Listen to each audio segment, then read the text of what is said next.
মহারাজ, বলো দুধ বলো। নবাব বাহাদুর একটি পত্র পাঠিয়েছেন।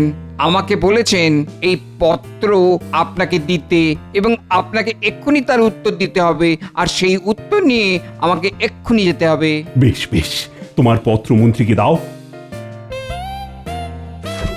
মন্ত্রী, পত্র পড়ে শোনাও।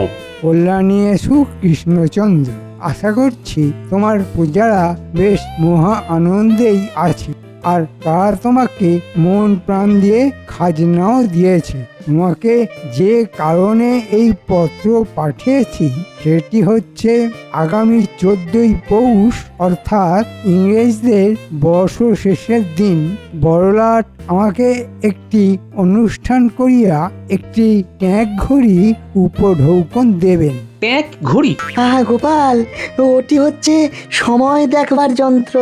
নবাব বলেছেন এরপর ইংল্যান্ড থেকে একটি বিদেশি সোনার বড় ঘড়ি জাহাজে করে এসেছে। হ্যাঁ, সোনার ঘড়ি? কি হলো মন্ত্রী, কি ভাবছো? না না, বলছি বড়লাটের ইচ্ছা ঠিক রাত 12টায় সোনার ঘড়ি ঢং ঢং করে বাজিবে। আর এ তো ঢং মহারাজ, এ তো বড়ই রঙ্গ, 12 বার ঢং ঢং করবে। গোপাল, একটু চুপ করো।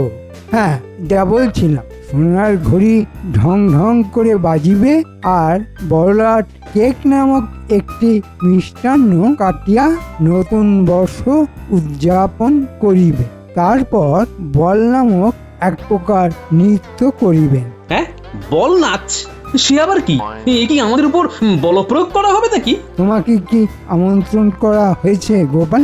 সে যাই হোক, বল প্রয়োগের ব্যাপারটা আমার মাথায় কিন্তু থাকলো। মহারাজ, নবাব লিখেছেন বল নৃত্য সাহেব মেয়ে সবাই মিলেই নাচে, আমরা দর্শনে উপভোগ করব। তুমি এবং তোমার পাত্র মিত্র সবাইকে আনিবে, এটাই আমার ইচ্ছা।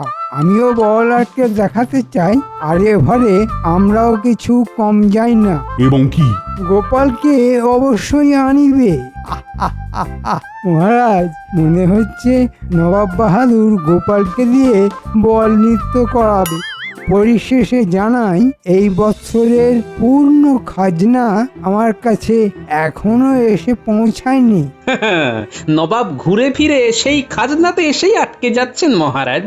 বর্ষবরণে এত বাজনা বাজবে আর উনি খাজনা নিয়েই চিন্তিত। বেশ, তুমি যাও, নবাবকে গিয়ে জানাও 14ই পৌষ প্রত্যুষে মহারাজ কৃষ্ণচন্দ্র, তার পাত্রমিত্র, এমনকি গোপাল সমেত নবাবের কাছে পৌঁছে যাবেন। ধন্যবাদ মহারাজ, আপনার আজ্ঞা নিয়ে আমি আবার রওনা দিচ্ছি নবাবের কাছে। তাহলে মহারাজ, এটা তো বড়লাটের আমন্ত্রণ হলো না? না না না, এটা নবাবের এক প্রকার হুমকি হলো।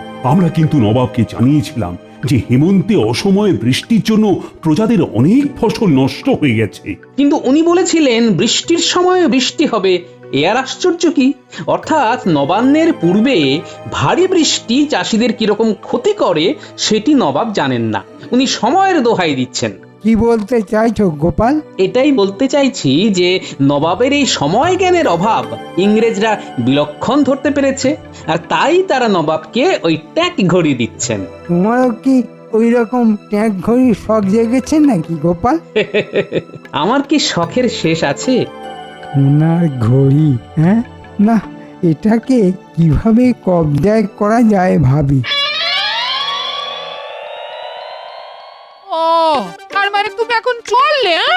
নবাবের আমন্ত্রণ বিশেষভাবে আমাকে। এটা জানি জানি, তুমি গিয়ে রঙ্গ করবে আর সবাই হাসবে বলি আর কেউ নেই যে নবাবকে হাসাতে পারে। আহা গিন্নি, তুমি বুঝতে পারছো না, এটা শুধু নবাবকে হাসানো নয়, এটা ইংরেজ সাহেবদের বল নৃত্য। তুমি কি যে ছাই পাশ চাকরি করো বুঝি না, শেষে নৃত্য করতে যাওয়া হচ্ছে। আহা, আমি নাচবো নাকি? তুমি নাচলে যে কি হবে সেটাই ভাবছি। ঘরে তো তুমি নাচো না, সবাইকে নাচাও। হ্যাঁ, মানে কি কি কি কি কি বলতে চাইছো কি তুমি? হ্যাঁ, আজ 7 দিন ধরে বলে যাচ্ছি কই মাছের ঝাল খাবো গো। তা 7 দিনে তুমি বাজারে কই মাছ দেখতে পেলে না? খালি আজ আনবো কাল আনবো বলে না চাচ্ছ। হ্যাঁ, কি কাণ্ড হচ্ছে! এত বড় একটা সাহেবদের অনুষ্ঠানের বিষয়ে কথা, আর সেখানে তুমি কিনা কই মাছ নিয়ে এলে। কই আমার, কই মা। এই কই কই করছো কেন? কই শুনে তুমি কই কই কই কই করছো। কি? সোজা কথা বলে দিচ্ছি, কই মাছের ঝাল যদি না খাওয়াতে পারো তাহলে তোমার ওই নাচতে যাওয়া হবে না। হ্যাঁ, কি আশ্চর্য! মহারাজ বললেও হবে না। হ্যাঁ, আরে শোনো গিন্নি, এটা একটা বিরাট ব্যাপার। সাহেবরা আমাদের নবাবকে ট্যাগ ঘড়ি উপহার দেবেন। এটা একটা যাকে বলে দুর্লভ মুহূর্ত হবে। সেই সময় উপস্থিত থাকা একটা বিশাল বড় ব্যাপার গিন্নি। ও তাতে তোমার কি? হ্যাঁ, তুমি নিজে তো ট্যাগ খালি করে সব সময় বসে থাকো। হ্যাঁ, উফ গিন্নি, শোনো শোনো, একটা বিশাল সোনার ঘড়ি জাহাজে করে এসেছে। সেইটা ঠিক রাত 12টায় ঢং ঢং করে বাজবে। সোনার ঘড়ি হোক আর তামার ঘড়ি, ঢং ঢং ঢং ঢং করে বাজবে। সেই নিয়ে তুমি এত ঢং করছো কেন বাপু? বলি কটা সোনার গয়না গড়ে দিয়েছো আমাকে? হ্যাঁ? এই রে, কই মাছ তো এর থেকে ভালো ছিল। কিচ্ছু বলি না বলে তো তুমি পেয়ে বসেছো। এখন বাজারে যাও, ভালো দেখে কই মাছ নিয়ে এসো। কবে তুমি যেতে পারবে এই আমি বলে দিলাম।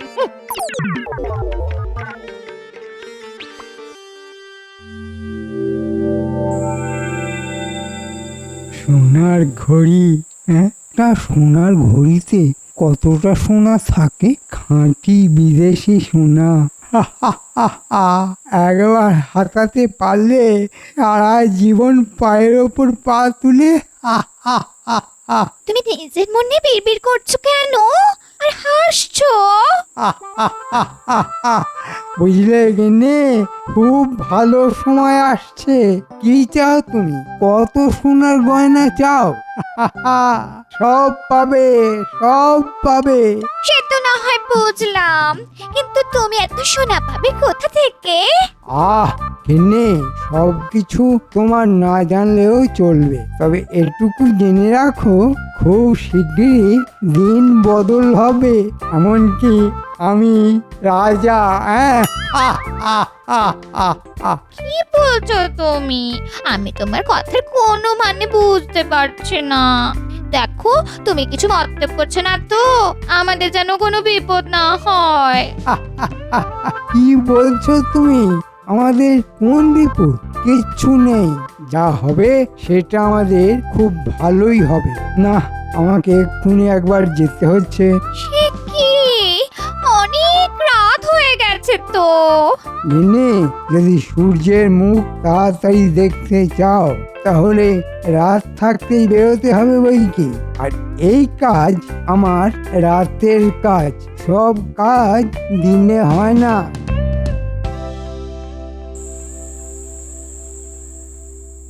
বলি বলি তুমি কি পেয়েছো শুনি এই শীতের রাতে?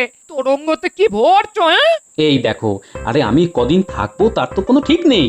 নতুন পোশাক, তারপর ওই গরম চাদর টাদর কিছু নিতে হবে তো নাকি? তোমার নতুন পোশাক? হ্যাঁ? শেষ কবে কিনেছিলে মনে আছে? হ্যাঁ? গিন্নি, চুপ করো তো। তুমি যাও, গিয়ে ঘুমো। তোমার তোরঙ্গের এই ক্যাঁচ ক্যাঁচানি শব্দে ঘুম ভেঙে গেল। নিজেও সব লন্ড ভন্ড করছো, আর আমারও রাতের ঘুমের তো ভাড়া করছো। হ্যাঁ, যাও সরো তো এখান থেকে, আমি গুছিয়ে দেবো। উফ, না না, মনে হচ্ছে পেটে খাবার ঠিক হজম হয়নি। কই মাছের ঝাল তো না, যেন লঙ্কা বাটা জিভে ডলে দিয়েছে কেউ। বাধ্য হয়ে আমাকে হাঁড়ি থেকে গুড় নিয়ে খেতে হলো। কাণ্ডু, বলি ছোটবেলার অভ্যেস তোমার আর গেল না দেখছি। আমি একটু হেঁটে আসি, বুঝলে? ভালো করে গায়ে আলোয়ান জড়িয়ে নাও। বলি বাইরে পৌষের শীত, সেই খেয়াল রেখো। হ্যাঁ, না, পেট বেশ গরম হয়েছে মনে হচ্ছে, সেই কারণে একেবারে ঠান্ডা লাগছে না, ঘুমটাও আসছে না। না, কাল একবার কবিরাজের থেকে পাঁচন খেতে হবে দেখছি। এত রাতে কে? যেই হয়ে থাক, তারও আমার মতো পেট গরম হয়েছে বলে তো মনে হচ্ছে না। এগিয়ে দেখি তো। তাড়াতাড়ি পৌঁছতে হবে। মন্ত্রী নিশ্চয়ই কোনো কুমতলবে এসেছে। ও বাবা, আবার শীষ দিচ্ছে। বলুন মন্ত্রী মশাই। বড় কাজ আছে, কোথায়? এখানে না, মুর্শিদাবাদে। ও বাবা, তোরা এখনই মুর্শিদাবাদে রওনা হয়ে যা। ছদ্মবেশে থাকবি, বণিকের ছদ্মবেশে। ওখানে তোদের সব কাজ আমি বুঝিয়ে দেব। কিন্তু আমরা কি পাবো? তোরা যা পাবি তা কল্পনাও করতে পারছিস না। শুধু বলছি, এ কাজ ঠিক মতো হলে নবাব আর রাজার নাক কাটা যাবে। তোরা অনেক সোনা পাবি, আর আমি নিজেই রাজা হয়ে যাবো। হ্যাঁ, বেশ, যা হবার তাহলে নবাবের ওখানেই হবে। নাক কাটা যাবে বলছে, মানে সাহেবদের অনুষ্ঠানের মধ্যেই কিছু একটা হবে। মন্ত্রী, আমি থাকতে তুমি কিছুই করতে পারবে না বাবা। হুজুর, মহারাজ কৃষ্ণচন্দ্র তার মন্ত্রী পাত্রমিত্র সমেত এবং গোপাল ভাঁড়কে নিয়ে দরবারে আসবার জন্য প্রস্তুত। আস্তে আজ্ঞা হোক। সুস্বাগতম। তোমরা সকলে এসেছো বলে আমি খুশি হয়েছি। কৃষ্ণচন্দ্র, তুমি আমার এখানে অতিথি। কোনো ভুল ত্রুটি হলে মার্জনা করো। নবাবের অতিথি নিবাসে আমরা সকলেই খুব ভালো আছি। নবাবকে ধন্যবাদ, ধন্যবাদ। এই যে গোপাল, তোমাকে তো আর আমার দরবারে পেলাম না, তাও এরকম উপলক্ষে তোমাকে দেখলাম। আমরা তো সবাই এসেছি। সে তো দেখতেই পাচ্ছি। চলো চলো কৃষ্ণচন্দ্র, আমরা সাহেবদের বড় ঘরে যাই। ওইখানে এখন সোনার ঘড়ির উদ্বোধন হবে। চলো।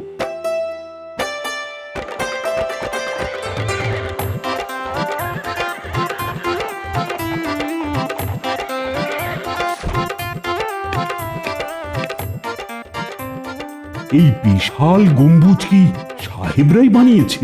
আমার শ্রমিকেরাই কাজ করেছে, এরা নকশা দিয়েছে, যথাযথ পারিশ্রমিক এনারাই দিয়েছেন।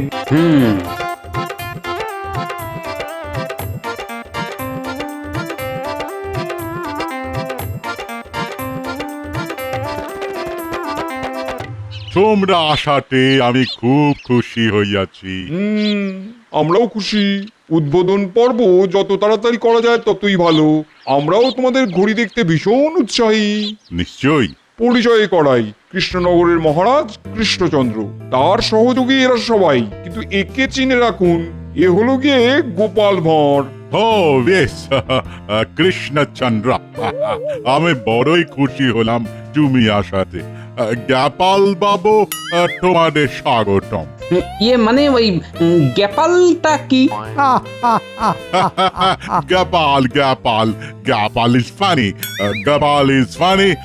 ক্লক পাশের ঘরে, আই মিন রুম। ও সরি সরি সরি, দুঃখিত দুঃখিত। ক্লক মানে তোমাদের গাড়ি গাড়ি। ও বেশ বেশ। মহারাজ, ঘড়ি আছে পাশের ঘরে।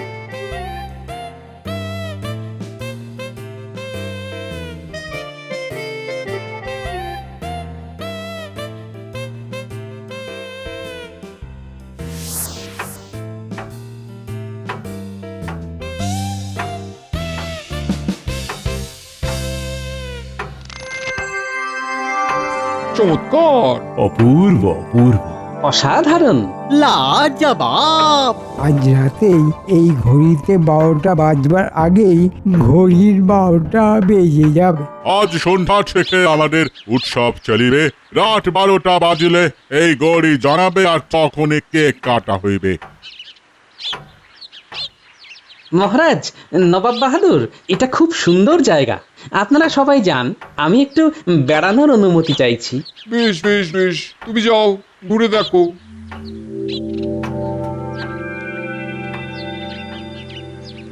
কেমন আছো প্রহরী? আমরা একটু ভেতর ঘুরে দেখতে চাই। অনুমতি চাই, অনুমতি ছাড়া ঢুকতে দেওয়া হয় না। আচ্ছা, আমরা এই গম্বুজের বাইরে বাগানটা তো ঘুরতে পারি।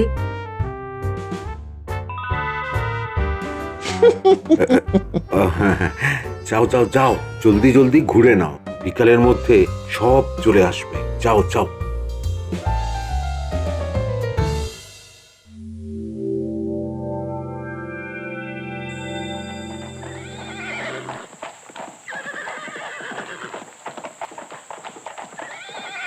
কি হলো গোপাল?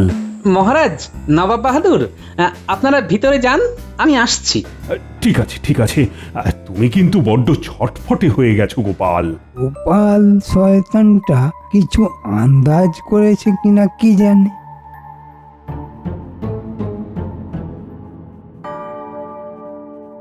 কি চাই? তুমি তো দুপুরে ছিলে, দুজন ভেতরে গিয়েছিল।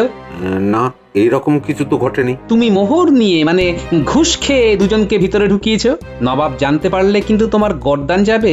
তুমি জানলে কি করে? আমি সব দেখেছি। খুব ভুল হয়ে গেছে। ওরা বাগানে গেছিল কিন্তু বেরোয়নি। মানে ওই চলে যাবার কথা ছিল, কিন্তু ওদের বেরোতে দেখা যায়নি। আমরাও ওদের খুঁজে পাইনি। সতর্ক থাকবে, বড় কোনো চুরি বা ডাকাতি হতে পারে কিন্তু। হ্যাঁ, এখন আমাদের বড় লাট নবাবকে ট্যাগ গড়ি উপহার দিবেন। খুব খুব সুন্দর হয়েছে নবাব। তাহলে এখন কটা বাজে? এখন 10টা বাজে, তোমরা খেয়ে নাও। না জানি কি সাহিবি খানা জুটবে। গোপাল আস্তে, কি যে বলো না। আরে এই মন্ত্রী মশাই যে, মন্ত্রী মশাই আর সময় নেই, ঘড়ির সবটাই সোনার, যা নিতে পারবো তাই লাভ। আমরা আগে পেন্ডুলাম গোলার চেষ্টা করছি, আপনি আসুন।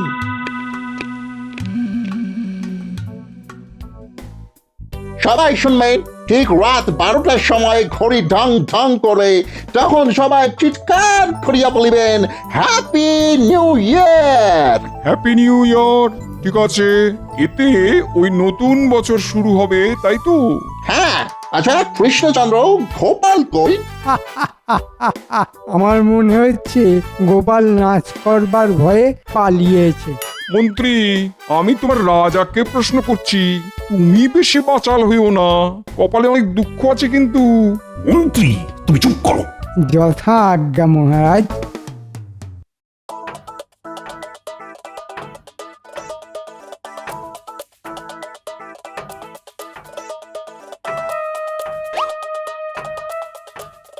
উফ, এত বড় ঘড়ি সে তো বুঝতে পারেনি।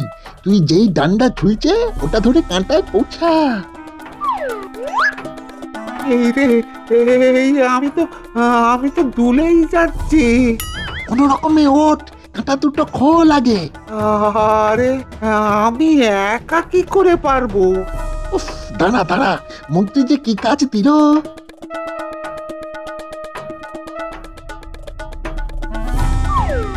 বাস, সোনার কাঁটা।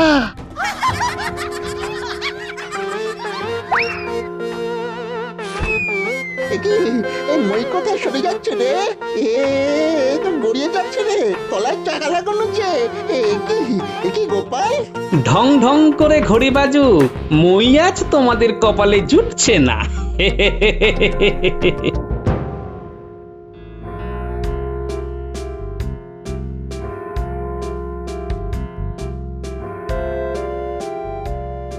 ও মাই গড, ক্লক এরকম বাজছে কেন? কি ব্যাপার লাট সাহেব, আমার ঘড়িতে তো 12টা বাজেনি, তাহলে ওখানে 12টা বাজছে কি করে? How is it possible? জেনে বুঝে খারাপ ঘড়ি আমাকে দিয়েছো, নবাবকে অপমান করেছো, এর ফল কিন্তু ভালো হবে না। No, no, no. Oh, no, নবাব বাহাদুর, তোমার ঘড়ি একদম ঠিক আছে। তাহলে কি তোমার জাহাজে করে নিয়ে আসা সোনার ঘড়ি বিগড়ে গেল? মহারাজ, নবাব বাহাদুর, আমি এর কারণ জানি। Oh my God, তুমি ঘড়িটা কি করিয়াছো? তুমি কি জানো ওখানে এমনি যাওয়া যাবে না রাত 12টা পর্যন্ত, যতক্ষণ না ঘড়ি বাজিবে? তুমি চুপ করো লাট সাহেব। গোপাল, কি হয়েছে বলো? ওই বড় ঘড়িতে বটা ঘটা নামে দুটো ভূত ঢুকেছে সোনার ঘড়ি থেকে সোনা চুরি করবার জন্য। গোপাল, তুমি যখন জানো তাহলে বলনি কেন? একটু মজা হলো আর কি। আমি জানি যে ওরা পালাতে পারবে না, দুজনেই এখন পেন্ডুলাম ধরে ঝুলছে। হ্যাঁ, বলো কি গোপাল? মহারাজ, নবাব বাহাদুর, লাট সাহেব, আমি একটা ছোট্ট কাজ করেছি। ওরা একটা মই নিয়ে ওই ঘড়ির পেন্ডুলামে পৌঁছেছিল, আমি সেই মই সরিয়ে নিয়েছি। খুব ভালো করেছো গোপাল, খুব ভালো করেছো। Good good good, very good very good, খুব ভালো খুব ভালো। কিন্তু বটা ঘটা এখানে এলো কি করে? ওই যে মন্ত্রী পালাচ্ছে, ওকে ধরুন। ওই মন্ত্রী বটা ঘটাকে দিয়ে সোনার ঘড়ির সোনা চুরি করবার মতলব মেটেছিল। প্রহরী, ওকে আটকাও শিগগির। চলুন যাওয়া যাক ওই ঘরে। আমাদের প্রোটোকল ছিল যে রাত 12টা বাজলে সবাই ওই ঘড়ির সামনে দাঁড়িয়ে হ্যাপি নিউ ইয়ার বলিবে। আর কোনো কলের দরকার নেই, এখন চলুন তাড়াতাড়ি, না হলে এই ঘড়ির কলকবজা সব বটা ঘটা খুলে দেবে।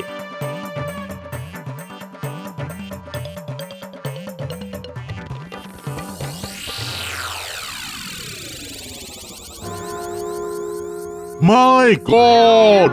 এ কি, এ তো মনে হচ্ছে ভেঙে পড়বে। হ্যাঁ তাই। সবাই সরে যান, সবাই সরে যান।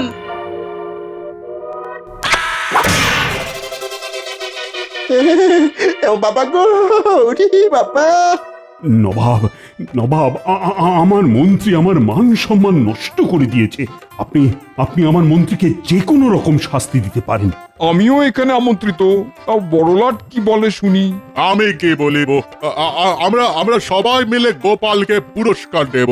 গোপাল, তুমি আমার থেকে পুরস্কার পাবে, কিন্তু তার আগে আমি আমি ঠিক বুঝতে পারিনি, এসব গোপাল মিথ্যে বলছে। মন্ত্রী মশাই, আপনার জন্য আমাদের এই অবস্থা। ওই পেন্ডুলাম যেমন ঝুলছিল, তেমনি মন্ত্রীকেও পেন্ডুলামের মতন ঝুলিয়ে দেওয়া হোক। ওরে বাবা রে, আমার কি হবে? 12টা বাজলে তবে ছাড়া পাবে। আমরা এখানেই সবাই হ্যাপি নিউ ইয়ার বলবো। ওরে বাবা রে, মহারাজ মহারাজ আমাকে বাঁচান মহারাজ, আমার নিউ ইয়ার তো শেষ হয়ে গেল মহারাজ। এইভাবে দুললে কি ম্যাড হয়ে যাবে মহারাজ? কৃষ্ণচন্দ্র, ভাগ্যিস গোপাল ছিল, তাই তোমার আর আমার দুজনেরই মুখ রক্ষে হয়েছে।